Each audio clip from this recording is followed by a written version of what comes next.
সবাইকে স্বাগত জানাচ্ছি বিডিভিউজ ইনফোটেইনমেন্টে। আপনাদের সাথে আছি আমি সুস্মিতা দাস। রাশিয়ার রাষ্ট্রীয় বার্তা সংস্থা জানিয়েছে নতুন করে তৈরি হওয়া রাশিয়ার T-90M ট্যাঙ্কগুলোতে Arena M active protection system সংযুক্ত করা হচ্ছে। সাম্প্রতিক সময়ে FPV কামিকেইস ড্রোনের হামলায় অনেকগুলো রাশিয়ান ট্যাঙ্ক ধ্বংস হয়ে গেছে বলে দাবি করা হয়।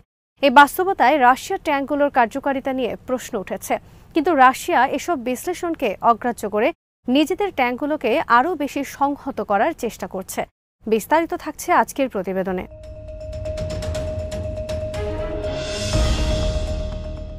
পশ্চিমা বিভিন্ন সূত্রের দাবি, সাম্প্রতিক যুদ্ধে রাশিয়ার যে ট্যাঙ্কগুলো ধ্বংস হয়েছে এর মধ্যে 2/3 ধ্বংস হয়েছে ড্রোনের কারণে। রাশিয়া নৌ ট্যাঙ্ক জোন থেকে 10 কিলোমিটার পেছনে ট্যাঙ্ক রেখেও কিংবা ফ্রন্টলাইন থেকে দূরে সরিয়ে রাখার পরও ট্যাঙ্কগুলো ড্রোন হামলার শিকার হচ্ছে। T-90M ট্যাঙ্ক মেটাল, সিরামিক এবং কম্পোজিট সহ কিছু উপকরণের সমন্বয়ে গঠিত। অত্যাধুনিক স্তরযুক্ত বর্ম দিয়ে সুরক্ষিত।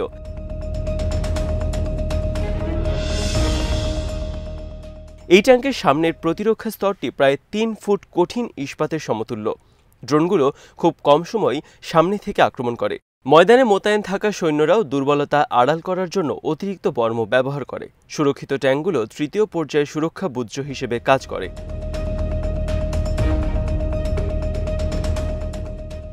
এবার নতুন করে এসব ট্যাঙ্কে সুরক্ষা বুজ্জ যুক্ত হলে ট্যাঙ্কগুলো কতটা সুরক্ষিত হবে তা এখন দেখার বিষয়। ঐতিহাসিকভাবে ট্যাঙ্ক বর্মটি প্যাসিভ ছিল। একটি স্পটে ট্যাঙ্ক থাকলে কিছুটা সুরক্ষা পাওয়া যেত। পরবর্তীতে অ্যাক্টিভ আর্মার দিয়ে ট্যাঙ্কগুলোকে সম্পূরক করা হয়েছে। 1980-এর দশক থেকে রাশিয়া তার ট্যাঙ্কে বিস্ফোরক টাইলস যুক্ত করা শুরু করে।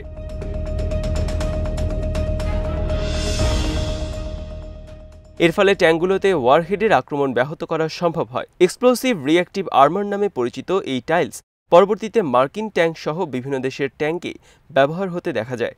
অ্যান্টি ট্যাঙ্ক মিসাইল, রকেট এবং গ্রেনেড যেই ধরনের ওয়ারহেড ব্যবহার করে সেগুলোর সবগুলোর কার্যকারিতায় এক্সপ্লোসিভ রিঅ্যাক্টিভ আর্মার হ্রাস করতে সক্ষম।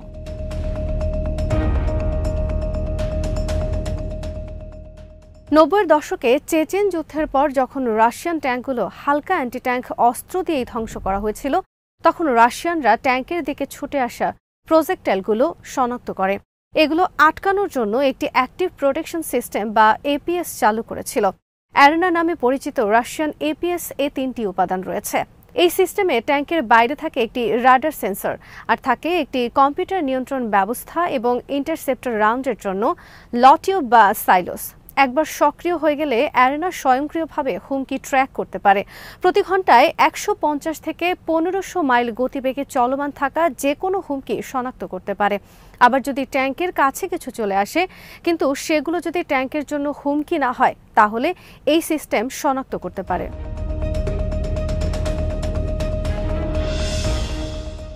পাখি বা ছোটখাটো কোনো প্রজেক্টাইল আসলে ট্যাঙ্কের এই সিস্টেম বুঝতে পারে এগুলো আসলে ফলস থ্রেট। ট্যাঙ্কের জন্য এগুলো প্রকৃত হুমকি নয়। যখন প্রকৃত হুমকি 160 ফুটের মধ্যে চলে আসে, সিস্টেমটি তখন একটি ইন্টারসেপ্টর রকেট চালু করে। এই ইন্টারসেপ্টরগুলোকে 360 ডিগ্রি এরিয়ায় সুরক্ষা দেওয়ার জন্যই সাজানো হয়েছে। ইন্টারসেপ্টরটি হুমকির কাছাকাছি বিস্ফোরণ ঘটায়। এভাবে আসা যে কোনো মিসাইল ধ্বংস করতে সক্ষম হয় বলে দাবি করা হয়।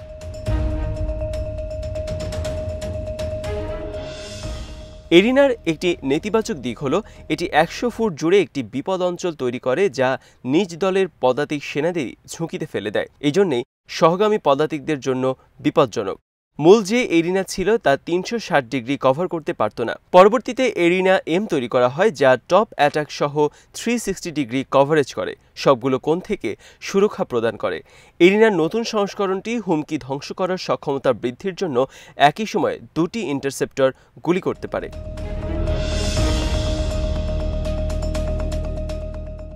2021 সালে নির্মাতারা দাবি করেছিলেন এরিনার নতুন সংস্করণটি জ্যাভলিন সহ পশ্চিমা সবগুলো অ্যান্টি ট্যাঙ্ক মিসাইলের বিরুদ্ধে কার্যকরী। তবে এরপরও খরচ বেশি হওয়ায় সবগুলো রাশিয়ান ট্যাঙ্কে এরিনা সংযুক্ত করা সম্ভব হয়নি। রাশিয়া এরিনা বিক্রি করতেও চেয়েছিল, তবে তেমন ক্রেতা তারা খুঁজে পায়নি।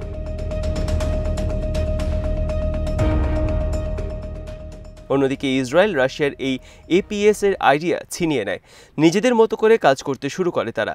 ইসরায়েলের রাফায়েল কোম্পানি ট্রফি সিস্টেম নামে এক ধরনের এপিএস তৈরি করে। রাফায়েলের তরফ থেকে ট্রফি সিস্টেমকে বিশ্বের একমাত্র অপারেশনাল অ্যাক্টিভ প্রোটেকশন সিস্টেম হিসেবে দাবি করা হয়েছে।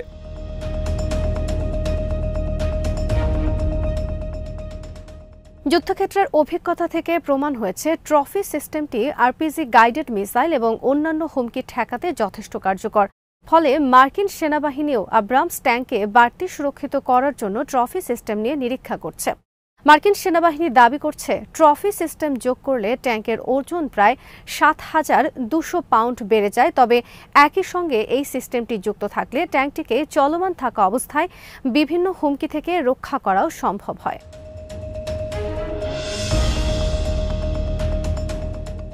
এরিনার নির্মাতা প্রতিষ্ঠান মেকানিক্যাল ইঞ্জিনিয়ারিং কলমনা ডিজাইন ব্যুরো দাবি করেছে তারা ইউক্রেন যুদ্ধে ড্রোন হামলার অভিজ্ঞতার আলোকে সিস্টেমটি আপগ্রেড করেছে। আগের সংস্করণে ১৫০ মাইল গতিসীমার চেয়ে কম গতির কোনো হুমকি এটি গ্রাহ্য করত না। ড্রোন ঠিক এই সুযোগটি নিয়েছিল। কতটা কম গতির হুমকিকে বিবেচনায় নেওয়া হবে তা নির্ণয় করা একটি চ্যালেঞ্জ, কারণ হাঁটার গতিতে এসেও ট্যাঙ্ক ধ্বংস করা যায়।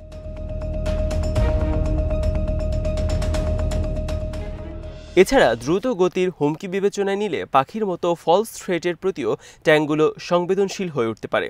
তেমনটা হলে ট্যাঙ্কের ক্রুদের ম্যানুয়ালি সিস্টেমটা বন্ধ করতে হবে, যা সবসময় করা সম্ভব নাও হতে পারে। অপ্রত্যাশিতভাবে ট্যাঙ্কগুলো হামলার শিকার হতে পারে, আর তেমনটা হলে T-90M ট্যাঙ্ক কার্যকরী হবে না।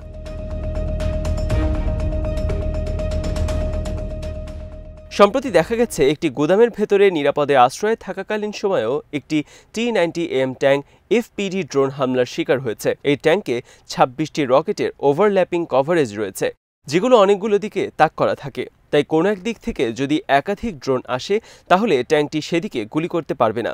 হয়তো নানা দিক থেকে গুলি চলতে চলতে গুলি শেষ হয়ে যাবে, কিন্তু হুমকি ধ্বংস করা সম্ভব হবে না।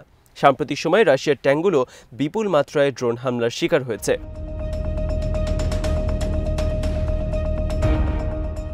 চলতি বছরের শুরুর দিকে রাশিয়া জানিয়েছিল তাদের প্রতিটি ট্যাঙ্ক ৬ থেকে ১০টি ড্রোনের টার্গেটে পড়ে গেছে। আরেকটি সূত্র দাবি করে একটি ট্যাঙ্কে ১ ডজন ড্রোন হামলার ঘটনা ঘটেছে। ইউক্রেন এফপিভি ড্রোনের উৎপাদন বাড়াচ্ছে। চলতি বছর ১ মিলিয়ন ড্রোন তৈরি করার এবং আরও ১ মিলিয়ন ড্রোন আমদানি করার লক্ষ্য নিয়ে তারা অগ্রসর হচ্ছে।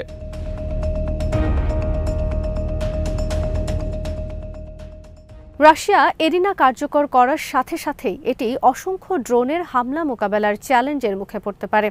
রাশিয়ার জন্য আরেকটি বড় হুমকি হলো ড্রপ ড্রোন। যারা এই কোয়াডকপ্টার ড্রোনগুলো ক্রয় করে তারা এগুলো বোমারু হিসেবে ব্যবহার করে।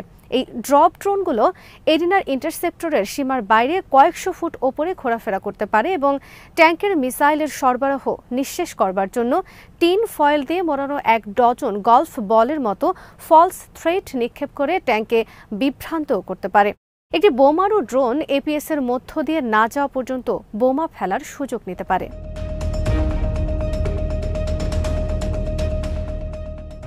চলতি বছরের শুরুতে পাওয়া একটি ভিডিওতে দেখা যায় একটি ক্রমাগত ড্রোন অপারেটর একটি রিঅ্যাক্টিভ আর্মার স্ক্রিন সহ রাশিয়ান ট্যাঙ্কে বোমা বর্ষণ করছে। পুরো ট্যাঙ্কটি ধ্বংস করতে তাদের এভাবে ১০টি ড্রপ করতে হয়েছিল। আর একটি ড্রোন অপারেটর একটি বাংকার ধ্বংস সম্পূর্ণ করতে ১৭ বার যাওয়া আসা করতে হয়েছে। অর্থাৎ কার্যকর কোনো কাউন্টার ড্রোন ডিফেন্স সিস্টেম না থাকলে ড্রোনগুলো হিট করতে সফল হবেই, হয়তো পুরো ট্যাঙ্কটি ধ্বংস করতে কয়েকবার হামলা করতে হবে, এর বেশি কিছু নয়।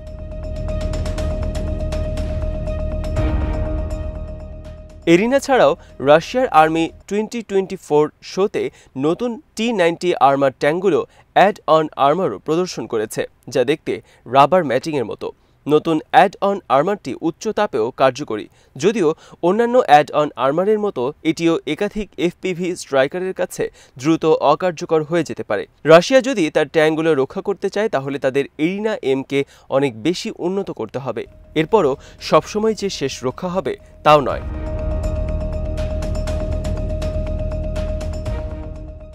গাজা থেকে পাওয়া একটি ভিডিওতে দেখা যাচ্ছে হামাস ড্রোন সফলভাবে একটি মার্কাভা ট্যাঙ্কের উপর বোমা বর্ষণ করছে। মার্কাভার ট্রফি সিস্টেম হামাসের ড্রোন বা ড্রোন থেকে আগত হুমকি শনাক্ত করতে পারছে না। সেখানে রাশিয়ার এরিনা সিস্টেম ড্রোন হুমকি মোকাবেলায় সর্বতোভাবে কার্যকর হবে এমনটা নাও হতে পারে।